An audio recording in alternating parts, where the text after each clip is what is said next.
Makakasama natin ngayong umaga si Attorney James Reserva, isa pong Political and Constitutional Law Professor. Mayang buntag, Attorney James, si Admar, si MJ, dito po sa Puso ng Bayan.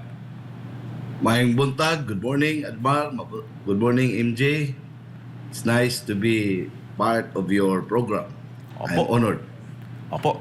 Sir, pag-usapan natin, mag-almusal tayo sa usapin ng Supreme Court.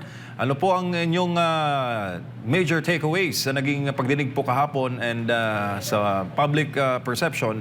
Mukhang nabibigyan tayo ng avenue na na-vent yung frustration ng taong bayan doon sa mga bagay na dapat sana ay napanood natin sa congressional investigations o sa Senate investigations kaugnay po sa Pondo ng Bayan. Pero doon natin nakuha yung mga ideya na yan sa pagtalakay po kahapon sa Supreme Court. First, I would like to give my snappy salute to the Supreme Court, especially to Senior Associate Justice Marvic Leonen, for giving us hope that still we have the last bastion of democracy. At nakikita natin if it will continue, it will give us inspiration na at the end of the day, there is still an institution that will save our democracy and eventually justice will be served, especially to the unprecedented nakakasuka na nakawan ng ating bayan, nakawan ng ating kaban ng bayan, the trillion flood control scandal. Makita natin na through the incisive questioning of the Supreme Court justices, the responsibility ay papunta sa Pangulo, which is really the case kasi nothing will happen, no budget will be approved without the approval of the President. Sir, how is it for you na kayo rin po ay maalam sa usapin sa local government? Ginamit po yung katagang maleta sa Supreme Court, which is isa pong terminolohiya na sikat ngayon. Kaugnay po sa flood control anomaly, paglabas po ng 18 ex-soldiers dito po sa usapin ng korupsyon. Well, they are human beings. While it is true that the justices of the Supreme Court are just like gods and goddesses who are passive, who are not, who are living a hermit life, that shows that they are listening. They are monitoring the developments of the country. And just like you and me, ordinary Filipinos, they are also appalled and shocked by the magnitude of corruption that has taken place in our country, because they are also part of the victims. Atin pera ito eh. Everyone is a victim of this graft and corruption. So they are not closing their eyes, at saka yung malita symbolizes the enormity of the graft and corruption na hindi pa nangyayari sa ating kasaysayan. Ngayon pa lang nangyayari, MJ, na that must be condemned. Talagang may hustisya na mangyayari, but apparently it is being covered up. Yung Senate Blue Ribbon Committee natin na by tradition, yan man ang body na talagang masigasig to investigate corruption, but ngayon ay sila na ang body na nagko-cover up nitong scandal na magnitude na hindi pa nangyayari sa ating bansa. Sundan ko lang yung line of thought mo, sir. So meaning, pinapakita ng Supreme Court yung weakness ng Senado, ng Kamara at ng Kongreso na dapat yung trabaho nila sa pag-iimbestiga sa issue ng korupsyon. Bilang meron po silang oversight powers doon sa... That is highly, yes, sir. That is highly speculative, MJ. Tayo nag-observe lang tayo. The point is, sila ay, if the justices of the Supreme Court, one justice, I think, Justice Hernando, used the word maleta, talagang makikita natin na sila mismo ay nasaktan sa reported na corruption na ngayon ay mayroong mga brave soldiers who were participants of these over witnesses of this crime, and yet their testimony is being blocked, their testimony is being suppressed uh, by the institution, which is the Congress, be it in the House or in the Senate, so that this corruption will be exposed to the public. Kasi yan naman talaga ang purpose ng why we have a legislative body. Kasi yung legislative body, it's not only designed to craft laws, it is also mandated to oversee yung oversight functions nila sa mga nangyayari sa ating bansa, like acts committed by other departments of the government. Sila sana yung vanguard. Pero nangyayari, hindi na sila nag-perform ng kanilang duty. The Supreme Court is supposed to be a passive body. It cannot act unless its jurisdiction is being it's being asked to it's being invoked. There is a actual case or controversy. Hindi ka sila pwede magbibigay ng opinion. So, ngayon, matagal na ito na dapat na expose na sa public so that the public will understand. Ngayon, doon pa sa kanila. Parang sila pa, bakit kami pa parang di naman namin sana trabaho ito. Trabaho nila is to write decisions based on actual case or controversy that is being brought before them. So, it shows, to my mind, frustration and disappointment. Opo, sir, bago lang sa partner Admar, anong assessment po ninyo doon sa pagtatanong ng Supreme Court doon po sa Solgen sa issue po nung kailangan ng approval ng presidente para po maggamit itong mga unprogrammed appropriations. Sa 2025 GAA, meron pa raw na ganoon ng provision. Pagdating daw po sa 2026 o pagdating sa budget na bago, wala raw po ganoon na parang nilalabas sa equation ang Pangulo na dapat pag ginamit mo ang unprogrammed funds, alam ng Pangulo at mayroon siyang approval para ito'y magamit. The point is, MJ, under our setup, itong mga secretaries are alter egos of the president. They are extension of his or her personality. All acts of these alter egos are deemed to be the acts of the president unless reprobated by the president. Ngayon, hindi pwede kahit na walang batas, they cannot insulate the president of a certain action done by cabinet secretaries because that is part and parcel of the alter ego principle, the qualified political agency doctrine, na all acts of the secretaries are deemed to be the acts of the president. So, how much more if there is a law that provides that everything is to be approved by the president? So, yung theory na walang kinalaman ang presidente dito ay talagang hindi acceptable yan because, as I said, the secretaries are alter egos of the president. Tsaka command responsibility, sir, no? Hindi lang command responsibility as if siya ang gumagawa yan. As if siya. Yan ang principle ng qualified political agency doctrine. Opo, attorney, may buntag, bukal, may buntag. Dito buntag, tayo sa kabilang po sa mga napag-usapan nga dito ay natanong nga itong Solgen kaugnay doon sa 8-point agenda ng Pangulong Bongbong Marcos Jr. na pagdating sa huli ay hindi nakasama doon sa naging priority. May paliwanag doon na kumbaga parang may say ang Kongreso kung ano yung kanilang paglalaanan ng pondo. Pwede po ba yun, Attorney? Kung ano ba ang sinasabi ng executive, ito yung aming mga proyekto, dapat yun lang ba, dun lang mag-dwell ang Kongreso o may say ang Kongreso na hindi, ito yung gagawin naming priority? Actually, itong budget process ay ito yung blending of powers.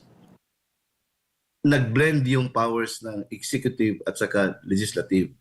Kaya nga, while it's true that the power of the purse is lodged in Congress, but this budget will emanate from the executive branch which is headed by the President. Walang budget na mangyayari kung walang proposed budget na isubmit ng executive branch doon sa Kongreso na mag-originate o mag-emanate sa House of Representatives. Blending of powers yan. So, dapat nagkasundo. Yan ang prinsipyo ng batas. In fact, may mga mechanism dyan, LEDAC, na para mapabilis, alam na ng Kongreso kung ano yung mga agenda ng executive branch para iisa ang direksyon. That is the theory. Now, ang actual ay diferensya na yan. Mangyari yung parang merong conflict kung ang liderato ng House ay hindi sila congruent ng presidente, but it does not happen in our situation. Kasi walang maging speaker kung hindi binaspasan ng presidente. So, it presupposes na nagkasundo yan sila. Ngayon, as the budget process would start to roll, pag submit ng NEP, yung National Expenditure Program doon sa Congress, specifically in the House, where this discussion should emanate, should originate, under the Constitution, in the House cannot increase the proposed budget submitted by the President, by the executive branch. On the theory na ang nakaalam talaga ng pangailangan, all factors ay ang merong expertise diyan ang executive branch, kasi sila, imagine yung budget, nag-umpisa yan from the start of the year.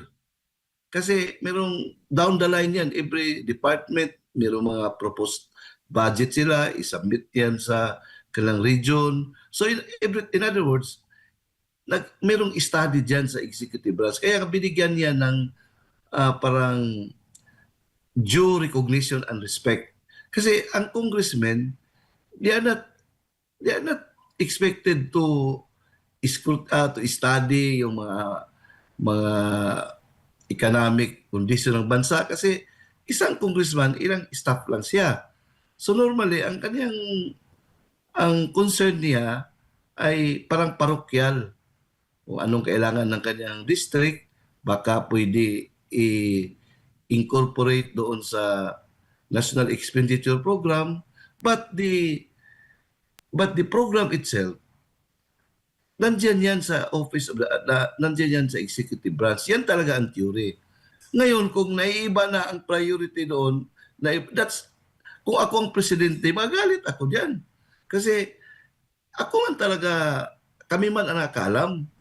Yan ang pangangailangan ng bansa that is being carefully studied by our economic team, by lahat-lahat ng mga national security sector. So, dapat bigyan niya ng... Kaya nga, yung mga concerned agencies, they have to defend. Why? Bakit ito ang proposed budget ninyo? What is your basis? Justification, kaya nga, i-defend yung budget. Para the congressmen will be enlightened. But if the Congress will be the one to change the priority, that's the abnormality at saka ang daming tanong diyan, bakit nangyari yan? At saka hindi mangyari yan kung walang final approval din ng presidente. Oo nga po, kasi bago pa man na magkaroon talaga ng struktura ang isang proyekto, doon pa lang sa pag-aaral, magbabudget ka na yan eh. Mayroon ka ng ilalabas na pera. Tapos at the end, hindi mo rin itutuloy. So ito namang mga ipinalit po nila na sinasabing mula sa unprogrammed appropriation, napunta doon sa program appropriations, yung nasa program appropriations, inilipat nila sa unprogram. Ito naman po hindi kagaya ng pag-aaral nila at may epekto sa ekonomiya, attorney. Kaya siguro ganito yung resulta ng ekonomiya natin ngayon. Exactly, Admar. That is a betrayal to the Filipino people. Wala nang seryoso na yung governance.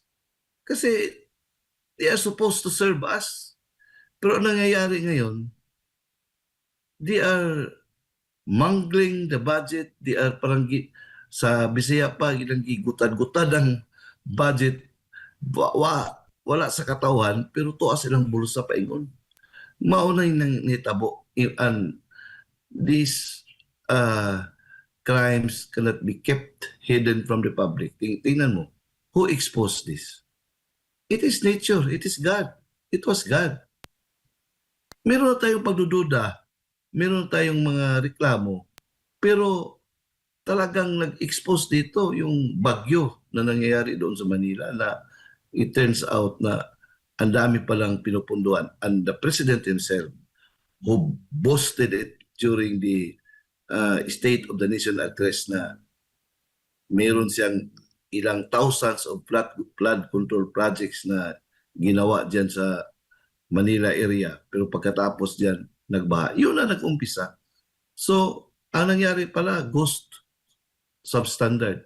So, saan ba napunta ang perang ito? Until now, wala pang clear na kasagutan. Merong mga leads na sana, pero ang daming stumbling block, ang daming cover-up. So, pagtataksil ng bayan, pagtataksil ng taong bayan ang ginagawa ng gobyernong ito ngayon. Opo, attorney, lipat lang tayo ng topic, no? Dito naman tayo sa naging statement ni dating Speaker Martin Romualdez. Kasi ang una nito, merong pahayag ang ombudsman, lumutang kasi yung paghiling ng dating speaker na makapunta ng abroad, magpagamot daw, angioplasty daw, tapos hinarangan po ng Office of the Ombudsman at kahapon nga, meron siyang 11-minute video na nagsasabi doon na parang ano po yung basa ninyo po dito sa recent statement ng dating speaker po, attorney? Actually, meron akong observation dyan, kasamang Admar, in the past. In fact, last year, when Congressman Tiangco was very vocal against the speaker, right after the 2025 elections, meron akong observation na talagang ito si speaker ay ihuhulog nila. Yun lang. Pero nakita natin na hindi pa yun apparent. Kasi Congressman Tiangco, to my mind, would not have been bold enough to accuse the speaker without para sa akin lang, without the backing or encouragement of the palace, given the fact that he is a relative of the president. Both of them are relatives of the president. Yung suspicion ko ay parang nag-manifest. Yung parang nawawala na si speaker sa circle after he was removed. Although pinagbigyan na parang yung si Bujidi ay parang siya pa rin, but dinadandahan na siyang parang chap na yung kanyang influence. Hanggang dumating yung punto na nag-announce si Ombudsman Remulla na a plunder case is being prepared against the Speaker, former Speaker, and Senate President Escudero. O yun, baka ito na. Pero just the same, parang binigyan natin yan ng mga reservation, baka part ng mga drama-drama nila, kasi parang to divert the issue. Yun, nangyari talaga kahapon. Ang hindi naman si Ombudsman Remulla ang parang nag-prevent sa kanyang travel. It's Malacanang. Ini-implement lang yan ni Ombudsman Remulla. Ngayon, nakita na ni Speaker how painful it is to be betrayed. Siya naman, kita naman natin na brutal naman siya sa kaniyang mga oppressive acts kay former President Duterte at saka kay BP Inday Sara, yung Quadcom. So, makita natin how the turn of events ba, para yung carousel of life, yung baga pa, Chubibo, gumugulong talaga. Ngayon, parang kailan lang siya yun sa itaas, ngayon siya naman sa baba. So, karma din. Karma is real talaga, kasamang Admar. I don't know how this will develop, but at this time, yung bloodbath na sinasabi ni BP Inday, nangyari na sa kanilang kampo mismo. So malalim ito, nakita natin na itong may connection ito sa announcement ng Malacanang na the President himself announced in a press conference that Saldico is now under custody. And then a few days after, ito na kay Speaker Romualdez. So, pag tayo mayroong mga niluluto na mga pangyayari ito, baka ang gawin ay naintindihan naman ni Speaker na parang ang intention ay gawin siyang scapegoat or sacrificial lamb. Baka yan ang target para meron silang ipakita sa publiko, hey, meron kaming big fish. Ito si Speaker Romualdez at saka si Senator Escudero, yung mga mastermind talaga ng nakawan na nangyayari sa ating bayan. Pero malaman yung sinasabi ni Speaker. Diba? Marami akong alam na nangyayari sa present administration. At saka sabi niya, I'm not alone. So that is an admission na kasama siya, pero huwag akong gawing sakripisyo lamb. Kung that is a veiled threat sa kanya, I don't know how Malacanang will respond to it, but the clear, ang pinakamalinaw na nangyari ngayon ay nilaglag siya. At masakit yan because parang kailan lang he was the second most powerful public official in our country. In fact, he was even prepared and projected to become the next, the successor of BBM. Pero ang nangyayari, dahil siguro ay wala siyang political chance of winning, hindi lang siya sinis aside yung kanyang ambisyon, ngayon ay gawin pa siyang trophy para may pakita ang present administration sa taong bayan na seryoso sila sa graft and corruption kasi no less than the first cousin of the president is now in jail. Yan ang hindi siguro niya matatanggap. We don't know how he is going to respond to it, but given the fact that the speaker is not just an ordinary person, he is powerful, he is yung financial muscle niya is very strong. In fact, yung mga mainstream media ay owned by his families or he himself. May capacity siya, he has the capacity to retaliate. We don't know how far this will go. Po, sir, last na lang, politically speaking, anong magiging epekto nito sa kabuuan ng Administrasyong Marcos? Kasi dito sa kabilang issue, ating pong tinututukan yung pagtugon sa krisis dala po ng Middle East War.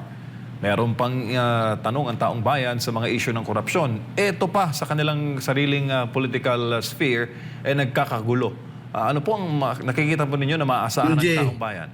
actually wala na tayong maaasahan pang seryoso na hakbang ang ating gobyerno ngayon. Kasi if this government is serious, it should have been serious from the very beginning. Ang nakita natin dito, serious sila sa pagnakaw ng ating kaban ng bayan. Walang iniisip, walang para sa bayan. Everything is band-aid solutions. Yung mga ayuda, yung mga, these are all mga dole-outs, hindi man yan, wala man yan sustainability. Tingnan mo, ano bang malaking proyekto na gawa ang ating present administration? Patapos na ang kanilang term. Walang ginagawa, kundi pag-decimate, pag-eliminate ng kanilang political rivals. Una, mga Duterte. Imagine, President Duterte was the one who allowed a decent burial to his father. Nagawa pa nila, hindi pa siya mananalo kung wala ang mga Duterte, nagawa pa nila tayo rin ng Duterte. BP Sara na walang, tingnan mo, Mayor, ano bang kasalanan ni BP Sara sa kanila? The only fault that BP Sara may have against them, kasi BP Sara is being loved by the people, that the people are really wishing her to lead the country. Ngayon, tinitira nila. Kasama yan si Speaker Romualdez. Tingnan mo yung ginawa nila na Quadcom. That was a waste of money, waste of resources. Instead na seryoso ang Kongreso to pass laws para sa kabutihan ng bansa, ang ginagawa nila, atupag nila para pulbusin ang mga Duterte. And yet, ano nangyari sa 2025 elections? The people, it backfired. The people showed to them that the people didn't like what they are doing. Ngayon, after that, they did not stop. Ngayon, sila na mismo nag-away-away. Pero ang tanong, what action has this government done for the betterment of the country? Even itong oil crisis, hindi man natin talaga, we cannot blame the president for this kasi wala man talagang control tayo sa nangyayari dyan sa US at saka Iran.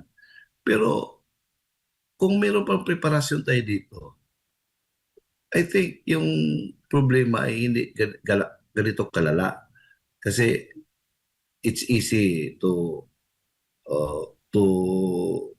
eliminate the 12% VAT, pero hindi nila pwede gawin kasi yan talaga ang pera na ma-expect nila to fund the budget of our country. Pero ang masakit diyan, they have already shown how they mismanage our budget. Hindi lang mismanage about yung sinasabi na management prerogative na project na dapat hindi dito, dapat doon. There's no question about it.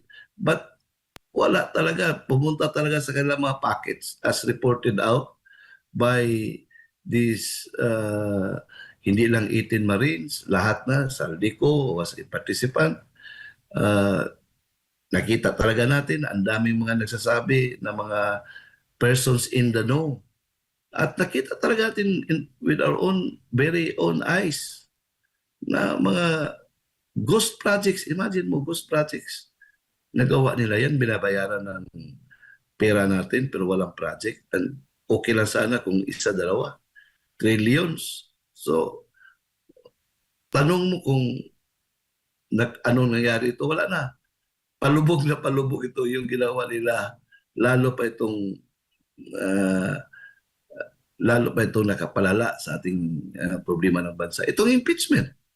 Alam mo, yung ginagawa nila ngayon, part ito sa impeachment nila narrative. Ginawang sakripisyo si Speaker Romualdez para sabihin na hindi selective justice yung kanilang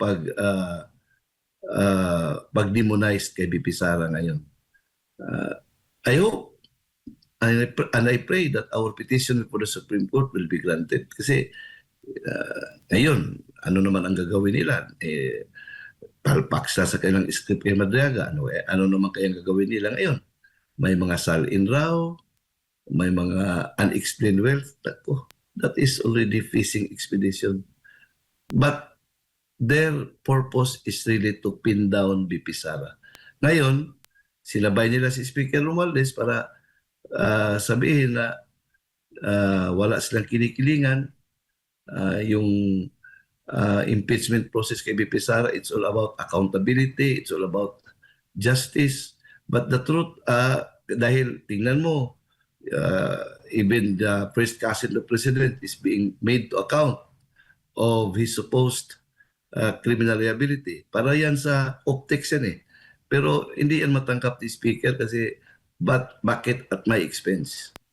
Bakit at my expense? Why me? Yan ang kanyang sabihin. So, problema niya yan with the Malacanang, yung kanyang mga kaalyado. Ngayon, ang meron pa, ang kuha pa, tingnan mo, si former President Noynoy Aquino, merong unliquidated cash advance. Wala mo lang issue kasi kung tatanungin yan, that is confidential. Ang sagot ng kuha diyan ay under review, confidential. Pero ngayon, inilabas nila. So, I don't know how talagang makita natin weaponized institution na kuha ay supposed to be a political body pero na-weaponized lang against BP Sara. Kawawa naman ang kuha din. Pero mayroong reckoning din ito. BP Sara will emerge victorious at the end of the day. Pero ngayon, ang masakit sa kanila, their house is burning. So, kung may bloodbath ito ngayon, ang bloodbath ay nangyari na sa kanila. Yan lang ang masasabi ko kasamang Admar. Alright, maraming salamat po, Attorney Prof, sa inyo pong panahon at mabuhay po kayo, sir. God bless us all. God bless us all.